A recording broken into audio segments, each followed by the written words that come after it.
Good morning student. या तासामध्ये आपण आंतरराष्ट्रीय अर्थशास्त्र या पेपरच्या अभ्यासक्रमावर आधारित आणखी काही बहुपर्यायी प्रश्नांचा अभ्यास करणार आहोत, सराव करणार आहोत. तर या सराव प्रश्नांमध्ये पहिला प्रश्न आपण घेऊया. रिकामी जागा म्हणजे देशात अस्तित्वात असलेली चलनांची संख्या कमी करणे.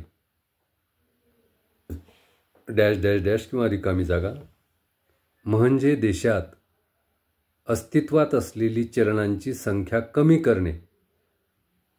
पर्याय दिलेले आहेत. अ. चलन मूल्यातील घट, ब.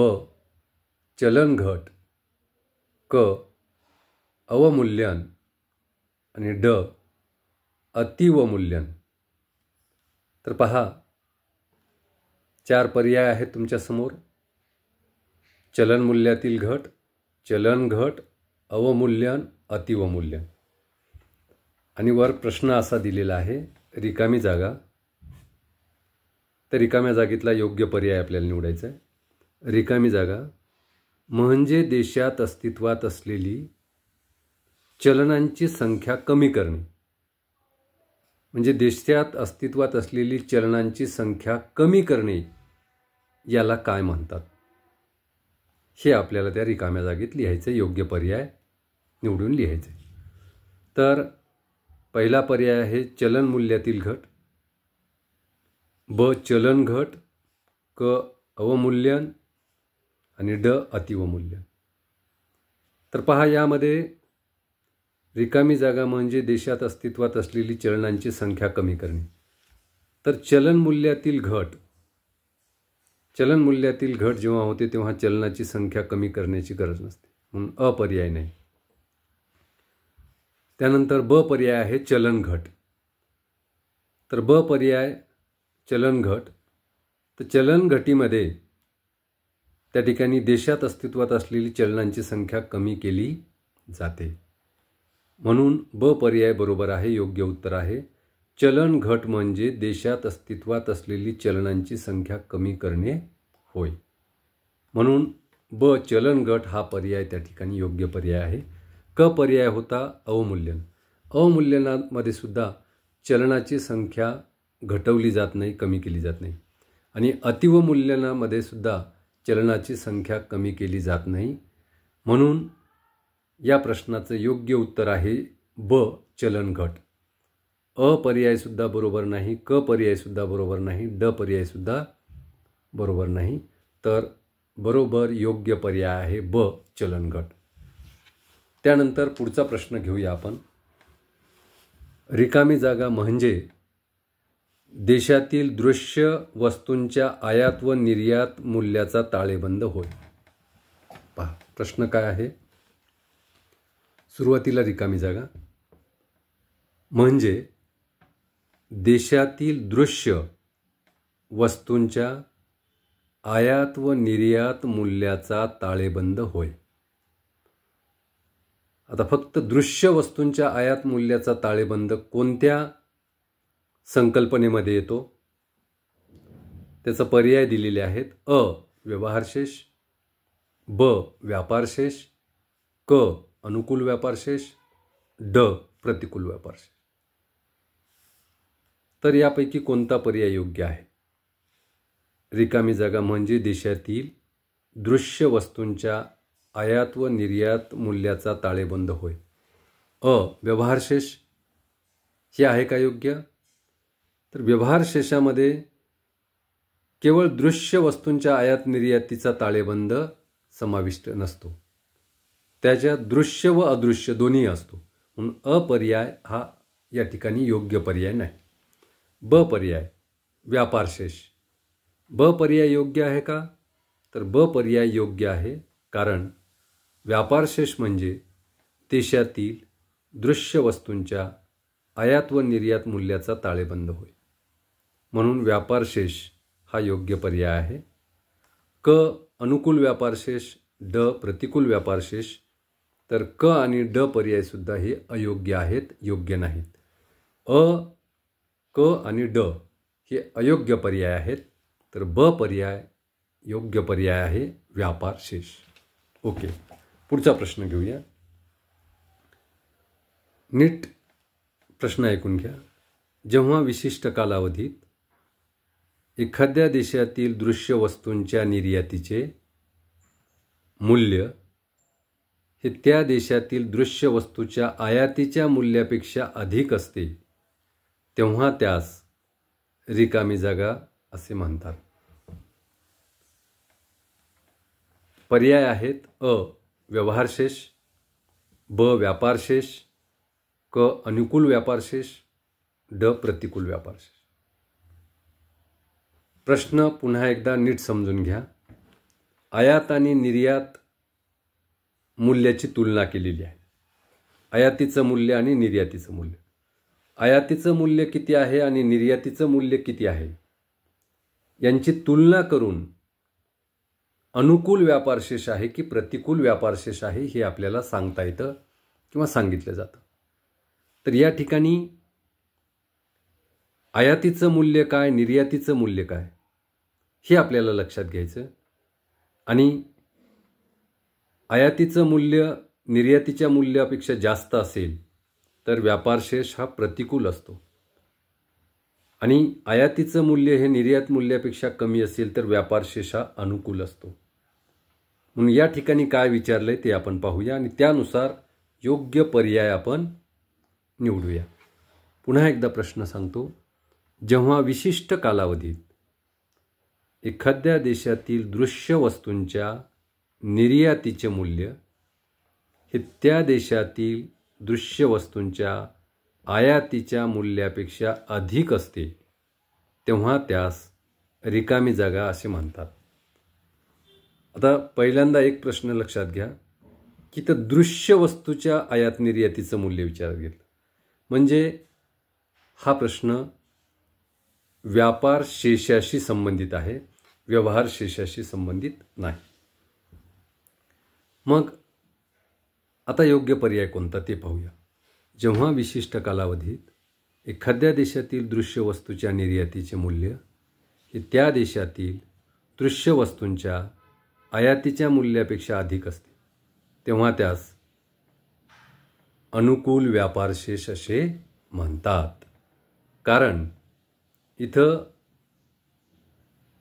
आयातीच्या मूल्यापेक्षा निर्यातीचं मूल्य जास्त आहे, म्हणून विदेशी व्यापारातून आपल्याला अधिक चलन मिळत आहे आणि विदेशी व्यापारावर आपल्याला कमी विदेशी चलन खर्च करावं लागत आहे. म्हणून या ठिकाणी व्यापारशेष जो आहे तो अनुकूल आहे. म्हणून या ठिकाणी आयातीपेक्षा निर्यातीचं मूल्य जास्त आहे आणि दृश्य वस्तूच्या, त्यामुळे अनुकूल व्यापारशेष क हा पर्याय योग्य आहे. म्हणून अपर्याय व्यवहारशेष हा चुकीचा आहे, कारण व्यवहारशेषाबद्दल हा प्रश्न नाही. ब पर्याय होता व्यापारशेष, पण व्यापारशेष ब पर्यायसुद्धा अयोग्य आहे, कारण इथं अनुकूल व्यापारशेष सांगितलेला आहे. म्हणून क पर्याय बरोबर आहे आणि ड पर्याय हा प्रतिकूल व्यापारशेष सांगितलेला आहे, त्यामुळे ड पर्यायसुद्धा अयोग्य आहे. योग्य उत्तर आहे अनुकूल व्यापारशेष.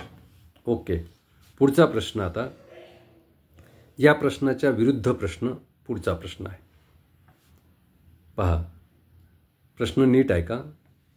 जेव्हा विशिष्ट कालावधीत एखाद्या देशातील दृश्य वस्तूंच्या निर्यातीचे मूल्य, पहा पुन्हा एकदा दृश्य वस्तूबद्दलच विचारलं, म्हणजे व्यापार शेषाशी संबंधित आहे, व्यवहार शेषाशी संबंधित नाही. जेव्हा विशिष्ट कालावधीत एखाद्या देशातील दृश्य वस्तूंच्या निर्यातीचे मूल्य हे त्या देशातील दृश्य वस्तूंच्या आयातीच्या मूल्यापेक्षा कमी असते, तेव्हा त्यास रिकामी जागा असे म्हणतात. पुन्हा एकदा प्रश्न ऐका. जेव्हा विशिष्ट कालावधीत एखाद्या देशातील दृश्य वस्तूच्या निर्यातीचे मूल्य हे त्या देशातील दृश्य वस्तूंच्या आयातीच्या मूल्यापेक्षा कमी असते तेव्हा त्यास रिकामी जागा असे म्हणतात. तर अ पर्याय आहे व्यवहारशेष, ब पर्याय आहे व्यापारशेष, क पर्याय आहे अनुकूल व्यापारशेष आणि ड पर्याय आहे प्रतिकूल व्यापारशेष. तर प्रतिकूल व्यापारशेष केव्हा असतो? जेव्हा आयातीचं मूल्य जास्त आणि निर्यातीचं मूल्य कमी असतो. तर या प्रश्नामध्ये कशी परिस्थिती आहे पहा, पुन्हा वाचतो. जेव्हा विशिष्ट कालावधीत एखाद्या देशातील दृश्य वस्तूंच्या निर्यातीचे मूल्य हे त्या देशातील दृश्य वस्तूच्या आयातीच्या मूल्यापेक्षा कमी असते, म्हणजेच आयातीचं मूल्य जास्त असते, तेव्हा त्यास प्रतिकूल व्यापारशेष असे म्हणतात. कारण आपल्याला निर्यातीचं मूल्य कमी येते आणि आयातीचं मूल्य जास्त द्यावं लागते, म्हणजे व्यापारामध्ये तूट निर्माण होत आहे. म्हणून याला प्रतिकूल व्यापारशेष असे म्हणतात.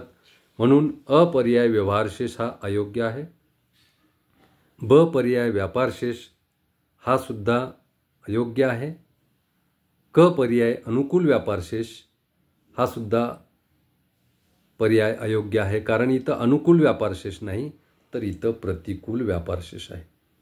म्हणून या ठिकाणी ड पर्याय हा योग्य पर्याय आहे, प्रतिकूल व्यापारशेष. कारण या उदाहरणामध्ये निर्यातीचं मूल्य कमी आहे, आयातीचं मूल्य अधिक आहे. त्यामुळे आंतरराष्ट्रीय व्यापारामध्ये आपला खर्च जास्त होतो आणि आंतरराष्ट्रीय व्यापारामधून आपल्याला उत्पन्न कमी मिळते. म्हणून आंतरराष्ट्रीय व्यापारशेष हा या उदाहरणामध्ये प्रतिकूल व्यापारशेष आहे. म्हणून ड पर्याय हा योग्य पर्याय आहे. ओके, आता आपण पुढचा प्रश्न घेऊया. देशातील दृश्य व अदृश्य. पहा, नीट लक्षात घ्या. आतापर्यंतच्या 2 प्रश्नामध्ये फक्त दृश्य वस्तू यांचा उल्लेख झाला होता. या प्रश्नामध्ये दृश्य आणि अदृश्य दोन्हीही वस्तूंचा उल्लेख आहे.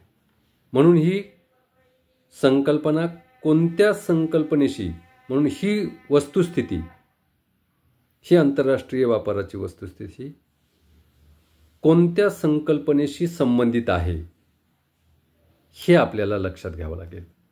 पुन्हा एकदा प्रश्न वाचतो. देशातील दृश्य व अदृश्य वस्तूंच्या आयात व निर्यात मूल्याचा ताळेबंद म्हणजे रिकामी जागा होय. अ व्यवहारशेष, पर्याय ब व्यापारशेष, पर्याय क अनुकूल व्यापारशेष, पर्याय ड प्रतिकूल व्यापारशेष. पहा, देशातील दृश्य व अदृश्य वस्तूंच्या आयात व निर्यात मूल्याचा ताळेबंद म्हणजे रिकामी जागा होय. तर ही व्याख्या कशाची आहे?